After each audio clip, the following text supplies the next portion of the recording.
Hello, this is Multiplier. I'm starting this video with a very serious message for you. There'll be lots of talk about dry and wet knobs in this video, but we're adults and we're referring to mixing the processed signal versus the unprocessed signal. There is no pun intended. Anyway, let's get into the tutorial. Really serious stuff. Anyway, so you know when you're making something and you want to mix in your delay or your reverb or your effect, but there's no real way to there's no real dry wet knob, or maybe you want to automate it but you can't. That's the situation I'm in right now. So let's explain what is going on, and then I'll explain how I made my own wet dry knob, sometimes referred to as dry wet, but I'm calling it wet dry because this way I did it back to front by accident. But it doesn't matter. So let's explain what's going on. So I was working on this track and working on this drop section, and we've got this main sort of lead sound. The whole drop section itself needs a bass line and some more percussive stuff. But to give you a flavour of where we're going, we've got this sort of thing happening.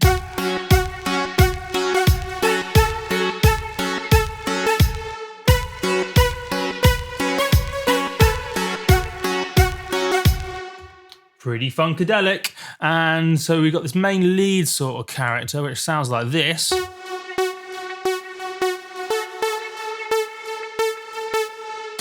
Pretty rad, rowdy and awesome, and there's basically a delay and a reverb. So we've got this tour reverb is the reverb, and then we've got this delay.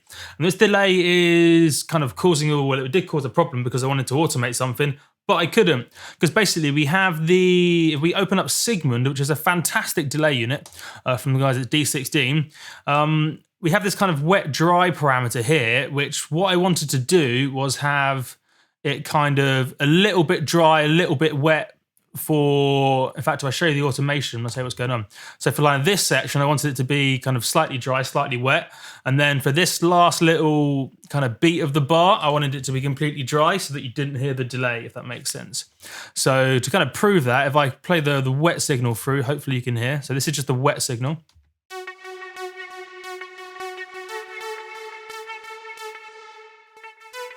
See how it just kind of cuts out? That's kind of what I wanted to do. And what you would normally do in that sort of situation is you would hit this little kind of arrow on the plugin, hit configure, click the parameter you wanted to kind of fuck with, and it would appear in this kind of section down here. That's what you would do in, say, massive if you wanted to automate something, whether it's a macro knob or otherwise. But for some reason, it doesn't really work that way in this particular plugin. So I thought, crikey, it's getting sunny. That's what I thought. And I thought, right, let's make our own dry wet knob. So how do we do it? It's pretty cool, and it's using racks. So in fact, what we can do, if I copy this whole thing, I will reconstruct the entire thing. So delete, and then we'll paste that in. Give it a few seconds. Cool, so it sounds a little bit like this. So this is the kind of the basic setup.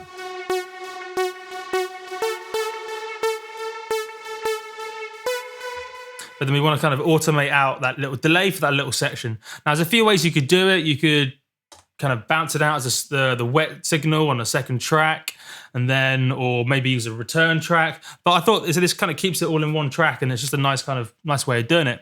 So we have our thing so this is essentially the wet signal. So what we need to do is make it fully wet, first of all. So we will go wet to the max. So we just drag that up to wet, 100%, big style, and then right click, group. And this basically puts it in what's called like an audio effect rack, which allows us to do some really cool stuff. So then we click this little button over here, which is called the awesome button. And then that brings up the chains bit. So we're going to call this wet because we like wet things, and then enter. So that's the wet signal. So if we play it through,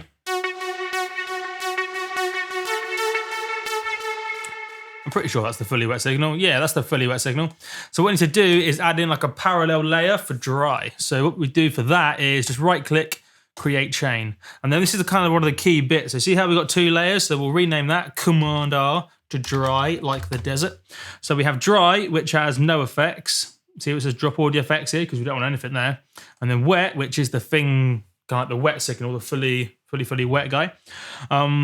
So these are our two parallel layers, and then where it gets really funkadelic and rad is if you hit this chain button, this is where we can now kind of mix between the two with what's called chain selection. So we'll use our mouse, drag that out, use our mouse again, drag that out, And then we need to then drag these little gray bars. So we'll drag one that way and then one that way. And then if you see what's happening is, see how it's kind of fading in, one from one side, one from the other? That's kind of the idea. And then depending on how much blue is there, that determines how much of that signal is there.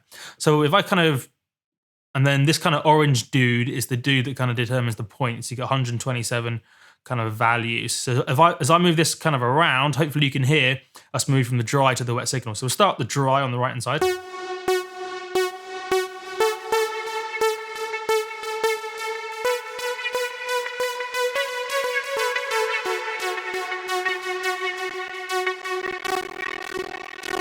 Oh, CPU explosion. What the fuck?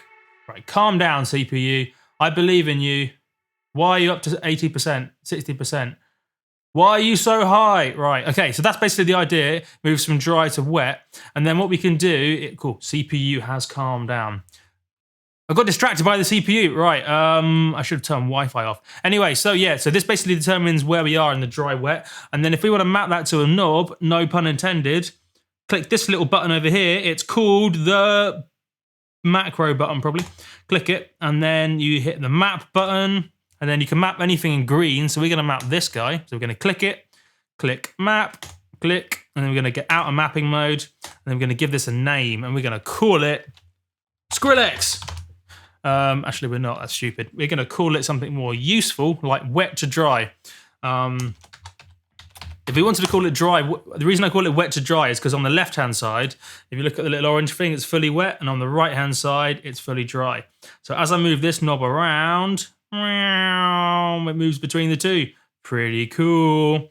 If we want it to be the other way around, we would just simply drag, we'd have to change this kind of selection region, so we would do something like this. We would make it fade the other way, like this. Oop, oop, doing some clicking. Perfect, and now we can call it dry, wet, which is probably more preferable. Dry, wet, and now you can see as the knob moves around, it moves from the dry to the wet. And the cool thing about that is now we've got our own dry, wet knob. We can do cool stuff, like we can automate it, or in the case of like an Ableton push, if I turn it on, oh, I've done a click. Where's that gone? If I turn it on, remember, Ableton pushes only work if you, first of all, turn them on.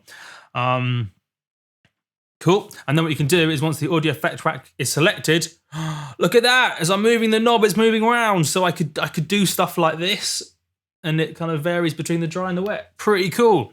But hopefully that's given you a flavor of the power of racks, and you can just do some really useful things with it. For example, the above. But yeah, that's kind of how to make a dry, wet / wet, dry / dry, wet knob in Ableton Live. I've been Multiplier. Kaplow!